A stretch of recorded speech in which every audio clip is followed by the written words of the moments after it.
आहे. मला माझ्या गोड आदिवासी संस्कृतीचा खूप अभिमान आहे. आपण स्वतःला कोयावासी म्हणून संबोधित करत असतो.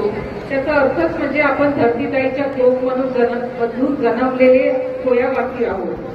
प्रकृती शक्तीचा आपल्यावर खूप मोठा आशीर्वाद आहे. आपण स्वतःला कोयावासी म्हणतो. आपली परंपरा आपल्याला प्रकृतीची शक्ती ओळखायला शिकवते. जंगल, नदी, पर्वत आणि झाडे यांचे जतन करणे हीच आपली संस्कृतीची खरी ओळख आहे. म्हणून मला नेहमी वाटते आदिवासी महिला ह्या फक्त घराची ताकद नाही तर संस्कृती आणि निसर्गाची रक्षक आहे.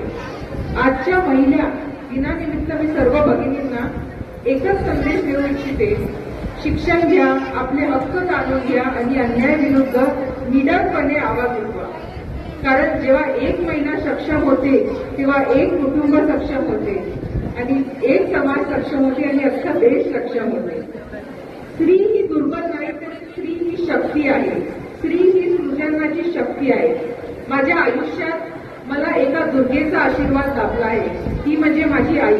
तिचं नाव दुर्गा आहे. तिच्या संस्कारामुळेच आज मी इथे उभी आहे. तिने आम्हाला संघर्ष, सहनशीलता आणि इतरांसाठी जगण्याचं मूल्य शिकवले. म्हणून मला नेहमी वाटते प्रत्येक स्त्रीमध्ये एक दुर्गा, एक रंग